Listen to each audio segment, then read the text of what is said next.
ఒక్కసారి కొమ్మూరి గోల్డ్ కి కాల్ చేయండి. తాకట్లో ఉన్న మీ బంగారాన్ని విడిపించి మార్కెట్ ప్రైస్ కి వాళ్ళు కొనుక్కుని మిగతా డబ్బులు మీకు ఇచ్చేస్తారు. హాయ్, వెల్కమ్ టు మనం టీవీ. మనం ఉన్నది మన కోసం. నేను మీ జర్నలిస్ట్ మనోజ్. తిరుమల పవిత్రతను దెబ్బతీసేలాగా కొన్ని కుట్రలు జరుగుతూ ఉన్నాయి. దానికి సంబంధించి నిలువెత్తు నిదర్శనం ఎంటీ మద్యం బాటిల్స్ తిరుమల కొండపైన కనిపించాయి. మాట్లాడదాం. మనతో పాటు జూమ్ కాల్ ఆడారు ప్రముఖ అడ్వకేట్ రజనీ గారు. నమస్కారం మేడం. నమస్తే మనోజ్ గారు. మేడం, తిరుమల పవిత్రతను దెబ్బతీసేందుకు శతవిధాలా ప్రయత్నిస్తున్నాయి కొన్ని దుష్ట శక్తులు. అంటే వీళ్ళకి కేవలం టీటీడీని ఎలాగైనా సరే అపవిత్రం చేయాలి, ప్రపంచ దేశాల్లో ఉన్న పేరు పోవాలి అనే ఒకటే టార్గెట్ అంటారా వీళ్ళకి?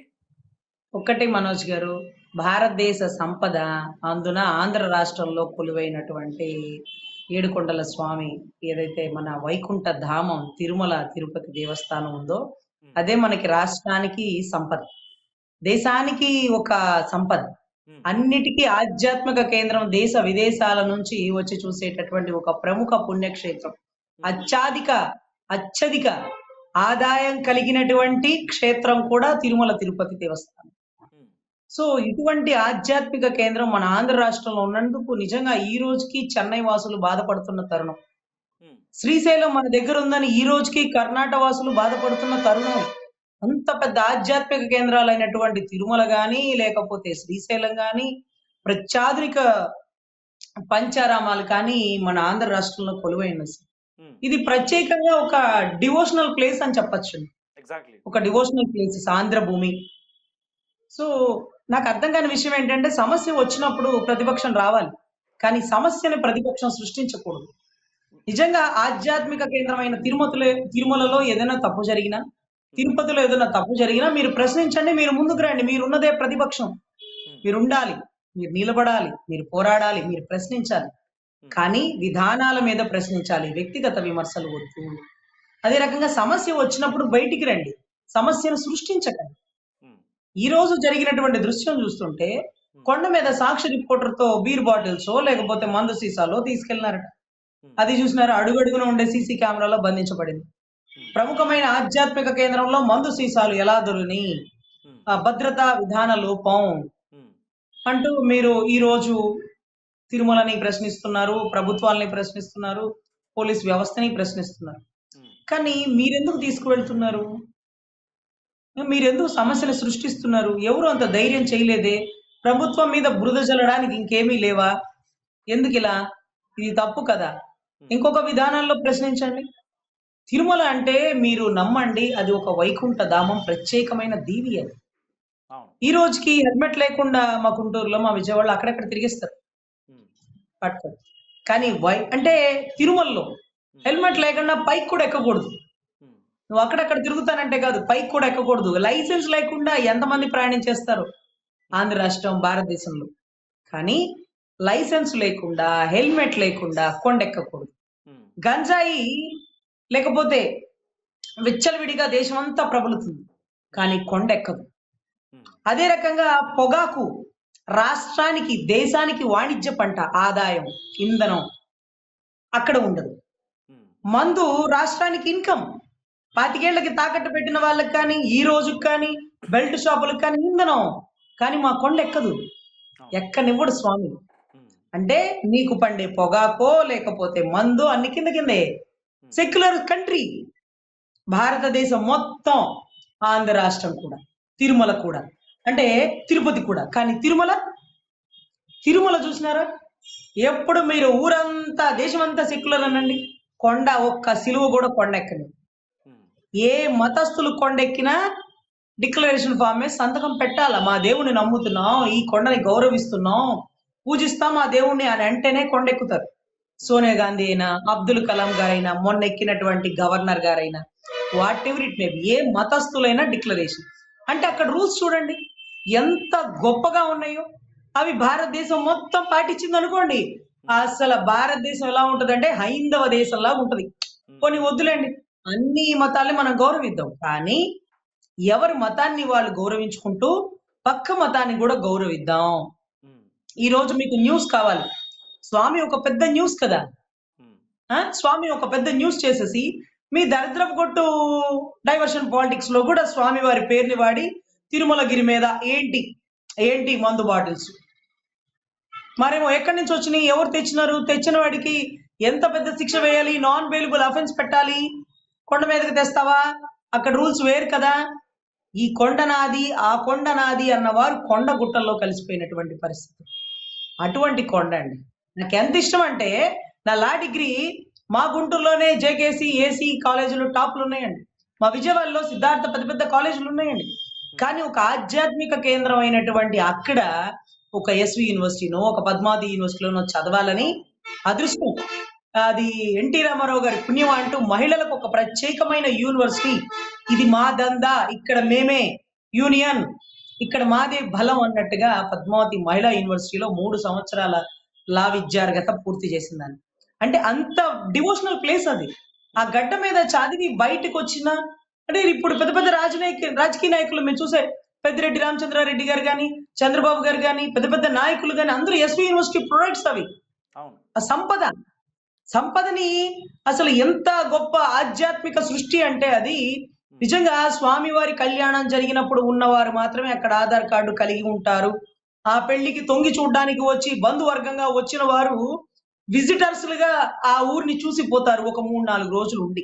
అంటే మనలాంటి భక్తులు అవకాశం ఉంది, అదృష్టం ఉంది, అప్పుడెప్పుడో ఆ జన్మలో పుట్టి ఉన్నామేమో, అక్కడ 3 సంవత్సరాలు చదవగలిగినాం. సో అది కూడా అదృష్టమే. అటువంటి పరిస్థితుల్లో ఉన్నటువంటి ఒక ఆధ్యాత్మిక కేంద్రంలో ఈ రోజు ఇంటెన్షనల్ గా సమస్య వస్తే మీరు రండి, సమస్యను సృష్టించకండి. అంటే మీరు మాట్లాడుకోవడానికి ఒక టాపిక్ కావాలి, అది బాగా హైలైట్ అవ్వాలి, అప్పుడు అది స్వామివారి టాపిక్ ఎంచుకున్నారు. మందు బాటిల్స్ పైకి తీసుకెళ్లారు, అక్కడ అల్లరి చేశారు, భద్రతా లోపాలు అన్నారు, ప్రభుత్వ వైఫల్యం అన్నారు, what ever it may B.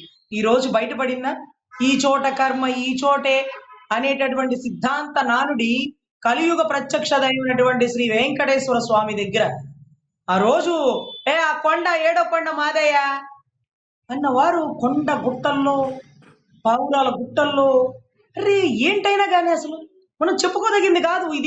ఇది మనం వేయదగిన శిక్ష కాదు. ఇది స్వామివారి సంకల్పం. ఒక కొండ అయితే అచ్చం గరుడలాగా ఉంటది, గరుడలాగా ఆ గ్రద్ద ఎగిరిపోతుందేమో, గరుడ ఆళ్వార్లాగా. అసలు ఆ కొండ అక్కడ ఆగి చూస్తే గరుడ, ఒక కొండ చూస్తే స్వామివారి ముఖవచ్చసు, ముక్కు కిరీటం, కొండలలో నెలకొన్న కోనేటి రాయుడు అయ్యా అన్న పాట రాసిన రోజు కూడా ఈ ముఖ కవళికలు గాని గరుడ గాని ఉందో లేదో, కానీ కొండలో నెలకొన్నాడు స్వామి. నువ్వు కనుగొనడానికి ఇన్ని సంవత్సరాలు పట్టింది. మేము అక్కడ దర్శనానికి వెళ్ళేటప్పుడు కొండ మెలికలు తిరిగేటప్పుడు అక్కడ ఆగి ప్రతి ఒక్కరూ గరుడ రూపంలో ఉన్నటువంటి ఆకారభరితమైనటువంటి ఆ పర్వతాన్ని చూసి, స్వామివారి ముఖారవిందమైనటువంటి ముఖ వచ్చసు కలిగినటువంటి ఆ కొండను చూసి, నేనైతే అక్కడే చదువుకున్నాను కదండి.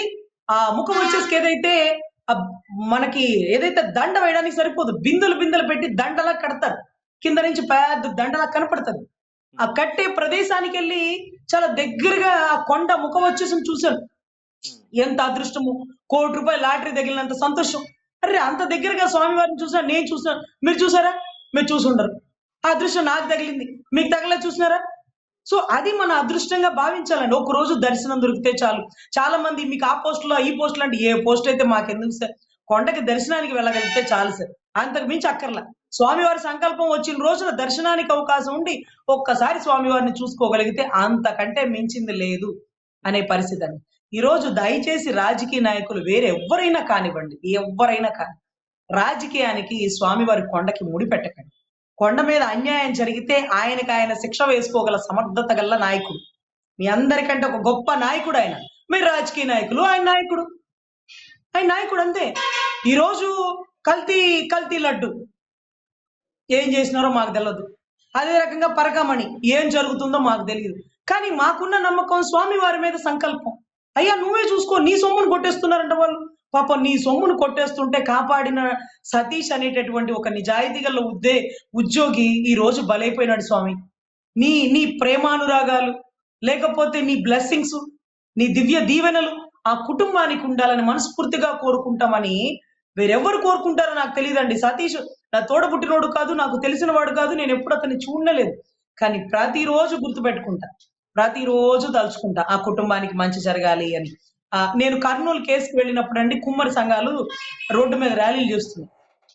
అప్పుడు అనుకున్నాను, ఏదో స్వామి వారికి ఒక కుండ చేసి ఉంటాడు ఒక కుమ్మరివాడు. ఆ కుమ్మరివాడు తలుచుకుంటాడు, నా బిడ్డలు కూడా నీ దగ్గర పని చేయాలి స్వామి, ఇదే నా కోరిక అనుకుని ఉంటాడు. అందుకే ప్రతి ఒక్కరు కొండెక్కి పని చేస్తున్న ప్రతి ఒక్కరు ఏదో పూర్వజన్మ సుకృతం కాబట్టి ఇక్కడ పని చేయగలుగుతున్నాను అని. ఈ రోజు ఆ కుమ్మరి సంఘాలు ధర్నా చేస్తే ఎంత అదృష్టం అమ్మా, మీ బిడ్డ కొండ మీద ఉద్యోగం చేస్తూ స్వామివారి సొమ్మును కాపాడడానికి గట్టి ఫైట్ ఇచ్చినాడు. పోతే పోయిన ప్రాణాలు, కరోనాతో పోతే, యాక్సిడెంట్ లో పోతే, దిక్కుమాల చావు ఎంతో మంది చేస్తుంటారు. గొప్ప చావు తల్లి స్వామివారికి సాక్షాత్తు ఒక వైకుంఠంలోకి వెళ్ళిపోయినట్టు ఆయన చక్కగా. అదృష్టం అది. ఆ చావు మీకు నాకు రమ్మన్నా రాదు. అన్యాయంగా బలి చేసిన వాళ్ళు ఉన్నారు చూడండి, వారెవరైనా గాని, వాడెక్కడైనా ఉన్నాను, వాళ్ళు కుక్క చావు వస్తారండి నిజంగా. దాంట్లో మాత్రం ఇది శాపం అనుకోండి, ఇంకోటి అనుకోండి. బంగారు లాంటి బిడ్డ అదే నిజాయితీగా లేకపోతే చక్కగా బతికుండేవాడు. నిజాయితీగా ఉండబట్టి, ఈ రోజు తప్పుని ప్రశ్నించబట్టి ఇంత చిన్న వయసులో చనిపోయాడు. కానీ ఎంతమంది మా లాంటి యువతకి గుండెల్లో ఉంటాడు. బా, ఆ టైంలో నాకు ఆ సతీష్ అన్నోడు గట్టిగా పోరాటం చేసినాడు, తప్పుని ప్రశ్నించినాడు. అతన్ని ఫోటో చూసుకుని గుర్తుపట్టుకునే వాళ్ళం మేము. ఇతను సతీష్ గారు చాలా కష్టపడ్డారు, మంచి ఉద్యోగి. ఈ రోజు అక్కడ పనిచేసిన వాళ్ళు కొంతమంది మా హైకోర్టులో వర్క్ చేసిన వాళ్ళు ఉన్నారు. సార్ మేము సతీష్ గారి దగ్గర పనిచేసాం మేడం, చాలా మంచి ఆయన. మంచి ఆయన కాబట్టే మంచోళ్ళని భగవంతుడు ఎక్కువ కాలం బతకనివ్వడంట. పెందలాడే తీసుకెళ్లిపోయాడేమో పాపం. పోనీలండి, మనందరి గుండెల్లో ఉన్నాడు కదా.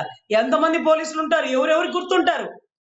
సో అటువంటి కొండ అండి అది.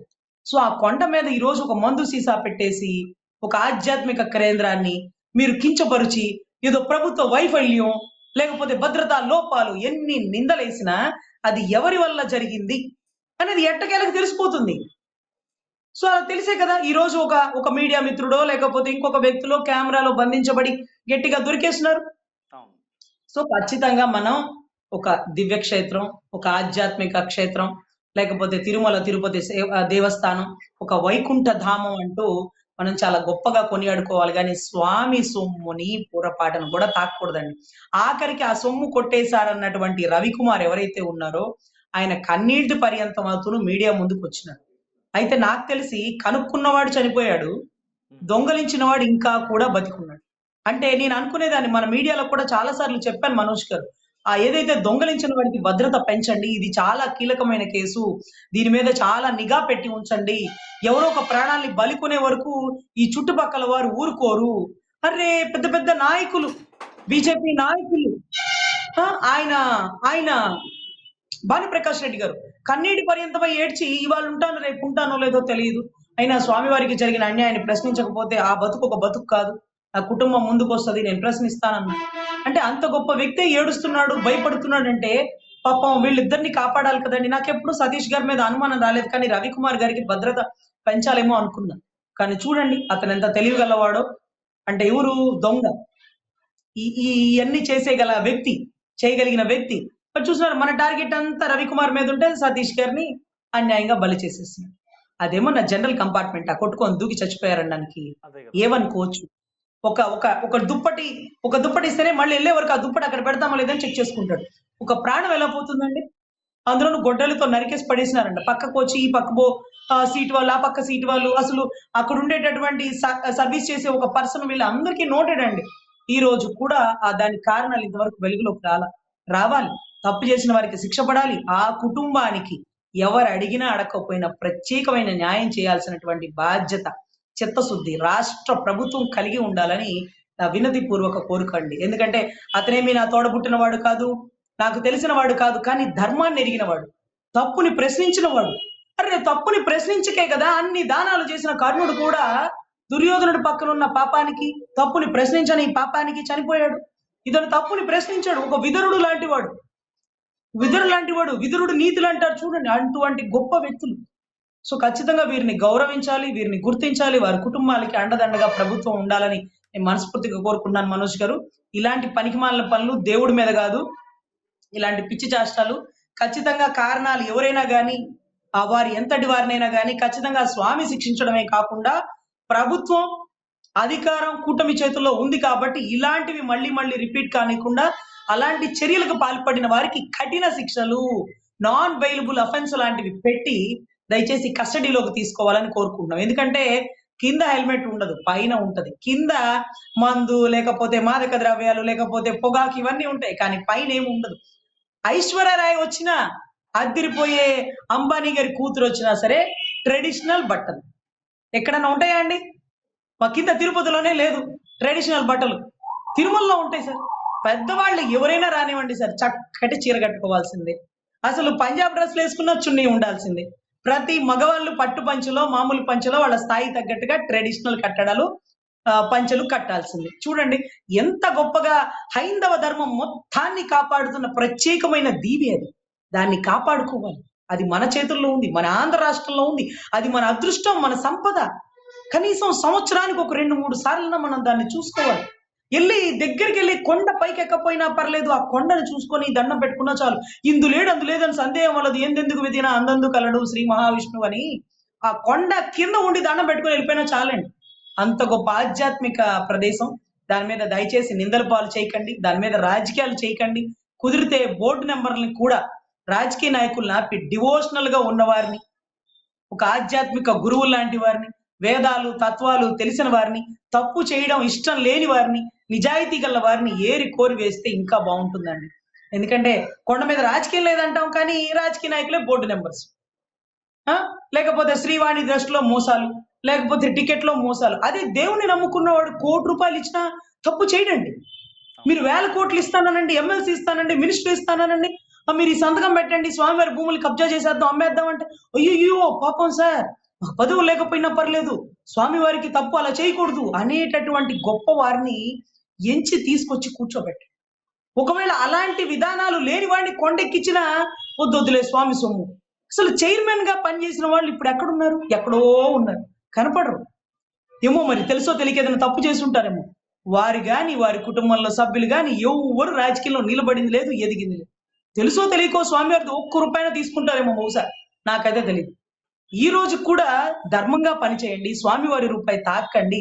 అది అందాల్సిన వారికి, అది చెందాల్సిన వారికి ఖచ్చితంగా చెందాలండి. ఈ రోజు SV medicals, SV universities, Padmavathi Mahila universities, ఎన్నో విద్యా సంస్థలు, ఎన్నో మెడికల్ యూనివర్సిటీస్, తర్వాత అదే రకంగా ఎంతో మంది అంధులకి, వికలాంగులకు కూడా ఒక ప్రత్యేకమైనటువంటి స్కూళ్ళు, కాలేజీలు ఉన్నాయి. సో ఇటువంటి పరిస్థితుల్లో ఖచ్చితంగా మనం అటువంటి పుణ్యక్షేత్రాన్ని, ఆ ఆదాయాన్ని కాపాడుకోవాలి.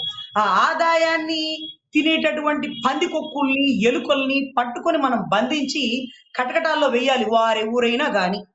అలా ధర్మంగా చేస్తారా? మీరు వైకుంఠానికే పోతారు. మాకు అక్కర్లేదండి, ఇక్కడ మేము కోట్లు కావాలి, ఇక్కడ మాకు ఎమ్మెల్యేలు కావాలి, ఇక్కడ మేము మినిస్టర్లు అవ్వాలి. అలాంటి వారు ఇక్కడిక్కడే కుక్క చావ చచ్చిపోవడమే తప్ప పెద్దగా ఒరిగేది ఏం లేదండి. నిజాయితీ గల వ్యక్తులు ఎవరైతే ఉంటారో వారే కొండ మీదకి ఎక్కించాలి. ఇప్పుడు ఇలాంటివి భద్రతా లోపం కాదు, కక్ష కుట్ర కోణంతో మీరు న్యూస్లోకి ఎక్కడానికి, లేకపోతే తదితర భూమన కరుణాకర్ రెడ్డి గారి ప్రెస్ మీట్లు పెట్టడానికి, మీరు స్వామివారి సన్నిధానంలో, మీరు కౌస్తబాకి అతి దగ్గరలో, పోలీస్ గెస్ట్ హౌస్ల దగ్గరలో మీరు ఈరోజు మందు బాటిల్స్ వేసేస్తారా? ఎలా పైకెక్కిని? ఎంతమందిని సస్పెండ్ చేయాలి ఇప్పుడు మీ వల్ల? ఎంతమంది కన్ను కప్పి మీరు కొండెక్కినారు? దేంట్లో తీసుకెళ్లినారు? ప్లాస్టిక్ బాటిల్స్ కూడా లేవండి కొండ మీద. లాస్ట్ టైం వెళ్ళినప్పుడే ఆపేసినారంట. గాజు గ్లాసుల్లోనే మంచినీళ్ళు తాగాలట. అబ్బా, ప్లాస్టిక్ నాపమని కింద దేశం మొత్తం మొత్తుకున్న ఒక్కడ ఆపేవాళ్ళు లేడు. కానీ కొండ చూడండి ఎంత పచ్చగా, ఎంత పర్యావరణగా, ఎంత డిసిప్లిన్ గా, ఎన్ని రూల్స్ అండ్ రెగ్యులేషన్స్ పాటించేటటువంటి ఈ వైకుంఠ ధామాన్ని, ఈ ప్రత్యేక దీవిని మనం కాపాడుకోవాలని మనస్ఫూర్తిగా కోరుకుంటున్నానండి. థ్యాంక్ యూ రజనీ గారు. సో ఇది రజనీ గారు అనాలిసిస్. మీరేమనుకుంటున్నారు? మస్ట్ కామెంట్ చేయండి. చూస్తూనే ఉండండి మనం టీవీ.